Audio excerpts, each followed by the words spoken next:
Naruto without Kurama vs Sasuke without Rinnegan. Who wins?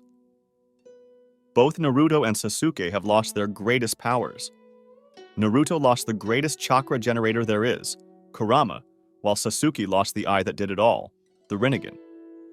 But in a fight between these two nerfed rivals, who comes out on top? Naruto and Sasuke have always been intertwined in everything, whether it's to brawl or to help each other, but mostly to brawl. After all, these two have one of the greatest rivalries in all of anime. Even when it comes to losing power, they lose together. But things have always been pretty leveled between them. Now that they've lost power, does it make it easier to define a winner in a fight between them? You'll find out right after your like.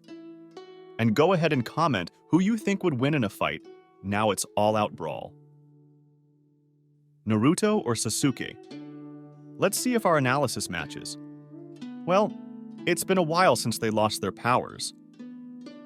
We even waited to see if they got any other upgrades, but so far nothing. So let's compare point by point who would win in a brawl. Strength? Since these two usually end up duking it out whenever they face each other, strength ends up being a pretty important factor. Sasuke doesn't have many strength feats, but he's clearly very strong. We've seen him recently managing to clash with some attacks from Kinshiki Otsutsuki, who is a monster in terms of physical strength.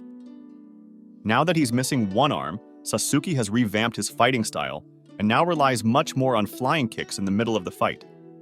And he especially enjoys kicking horned opponents, as he's kicked Ashiki a couple of times, and at least once Momoshiki. And every time the horned guys go flying. Naruto and Sasuke have fought hand-to-hand a few times, both without using any transformations, and it's been shown that they were more or less on the same level of brute strength. But when Naruto accesses Sage Mode, he gets a huge strength boost. He managed to grab Pain's giant rhino and throw it really far away, and after that, he managed to throw even Kurama. With a punch in Sage Mode, Naruto can already put one of Pain's paths to sleep. Nowadays, Naruto's strength is definitely much higher, since his base physical strength is also higher. Speed. Even more than strength, speed is a very important thing in this fight. Little Naruto had some incredible speed feats with Kurama's power, even surpassing the maximum speed of the world's fastest man. But without Kurama, unfortunately, he doesn't have that many feats. In the war, one of his clones managed to dodge a direct blow from the third Raikage, but that was more of a reaction feat than speed. After all, Sage Mode enhances Naruto's perception, and the Raikage was coming in a straight attack. It wasn't a zigzag attack where Naruto didn't know where the Raikage would attack. But he's still pretty fast, as we saw him dodging the explosions from Toneri's puppets without even using any transformations, and that was easy for him. But Sasuke is on another level of speed. While Naruto used Kurama's chakra to fight opponents at Otsutsuki level, Sasuke used only his own speed and chakra to increase it. He could even match Naruto himself using Kurama mode just by boosting his speed with lightning. With that, Sasuke could tire out everything that had a Shiki, Kinshiki, Momoshiki, and Ishiki. All these guys were followed and even surpassed at times by Sasuke's speed. Resistance. There's something curious about Sasuke's resilience.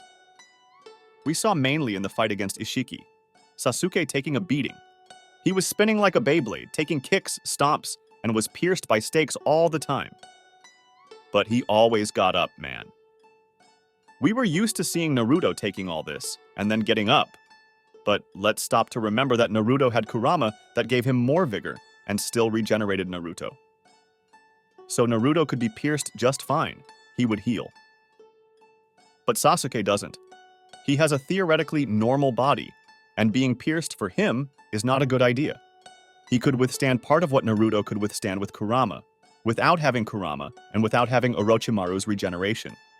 This guy can take a beating. But Naruto without Kurama is no slouch either. His normal resilience was already absurd since childhood. He managed to get up after having his chakra points closed by Neji, which causes a great deal of damage to the internal organs. His Uzumaki lineage ensures that he will keep fighting even after taking a lot of hits. Toneri, in the last, made an explosion with the chakra that Naruto had molded at the time, and the explosion was gigantic. It made a hole in the moon. Naruto took that entire explosion in the face and didn't even get hurt. He just passed out from lack of chakra. And it was just base Naruto there. In Sage mode, Naruto's skin becomes much more resistant than steel. He can fall from a gigantic height onto stone spikes. The spikes will break on his skin, and he won't feel a thing. Not even the black Rinnegan stakes could pierce his skin. Powers. Both have a ton of powers, so I'll just mention what they use most in battle. So it's easier to start talking about Naruto, since most of their fighting style is based on clones. Naruto can still fill the Americano with clones with his chakra, but he can't do it for free anymore, because now his chakra is not almost infinite. But even with 3 or 4 clones, Naruto can already make absurd combinations and defeat a very powerful bunch. Even with a limit of 5 clones he could create in the fight against Pain, Naruto managed to take down 5 of his paths, which is already a lot. Besides the clones, he has a bunch of different Rasengan, including Giant Rasengan. If you thought that without Kurama, Naruto couldn't make a Giant Rasengan, you're wrong. Just look at the Rasengan he created in Boruto's hand to defeat Momoshiki. That Rasengan simply pulverized the horned guy. But perhaps Naruto's most destructive attack is the Rasen Shuriken, which destroys the guy at a cellular level, and he still has giant versions of this jutsu, which are boosted by Sage Mode. Besides, with Sage Mode, he has a great sensing ability and enhanced reflexes, plus Frog Karate, where he can make natural energy hit attacks that he would normally miss. In theory, he can still borrow chakra from the Bijus, but that depends on their will, and even if they agree, the power is on a much smaller scale than in the war. Sasuke has only one eye now, but that eye does a lot of things. He can anticipate and copy movements, he can launch black flames that never extinguish and still control the shape of these flames, turning them into sharp blades. He can cast Genjutsu, and through it, he can use Susanoo, a giant chakra megazord that can even fly. Besides his eye abilities, he can still use practically all the elements of nature, but with special expertise in fire and lightning, with Chidori being his main technique. Let's remember that a simple Chidori of his completely destroyed a huge meteor chunk that was going to fall on Konoha. And he has shown that he can use Chidori through his Susanoo, so you can be sure that the power is much greater. Well, comparing the two, I think it's obvious who wins this fight. And it's Sasuke. Kurama would be sorely missed for Naruto in a fight against Sasuke. To begin with, the speed difference now becomes much greater, as Sasuke could keep up with Naruto when he still used Kurama's power.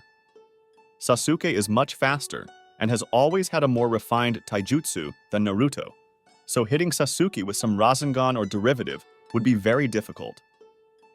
Then, many things that Naruto had a response for because of Kurama, he doesn't have anymore. Naruto no longer has defense against Amaterasu. Before, he could get rid of Amaterasu because he released Kurama's chakra and let the Amaterasu burn that piece of chakra. Now he doesn't have that anymore. You could argue that Naruto could defend himself like Borushiki did, by putting a clone in front, but it's not that easy. Borushiki defended himself because he has the Byakugan, and saw the chakra accumulating in Sasuke's eye. So, in the manga, he created a clone to stand in front of him and receive the Amaterasu. Remembering that Amaterasu is not a shot, it simply sprouts in the focus of sight. Sage Mode also senses chakra, but he didn't show that he could feel chakra being concentrated in specific parts of the body to anticipate techniques, something the Byakugan can do without problems. So Amaterasu is very problematic for Naruto, both if Sasuke uses it against him, and if he surrounds himself with the black flames like he did against the Raikage. Most of Naruto's fighting style is close range, so it would already mess up Naruto's life. And the Genjutsu, guys. Naruto has always been bad at Genjutsu, so much so that at no point in the series did we see him getting out of a Genjutsu on his own. Before, he had the guarantee that Kurama would give him a flick and get him out of the trickery, but not anymore. For Sasuke to put Naruto to sleep and win the fight like this is way too easy. There's simply no defense against it. Sure, Naruto might even fight with his eyes closed thanks to the sensing of Sage Mode, but he never did that, and that's asking to take an Amaterasu to the face even more easily. The Susanoo is the final weapon, with the perfect Susanoo being a complete beatdown for Naruto. It's even disproportionate. Without Kurama, he doesn't have the power to face this Susanoo. Let's remember that Naruto was struggling to do anything in Madara's Susanoo during the war, and he hadn't even used the perfect one yet. Losing Kurama made this rivalry very disproportionate. There's no way, guys, Sasuke only lost an eye. Naruto lost his greatest power. But comment if you agreed or disagreed. I'll read everything.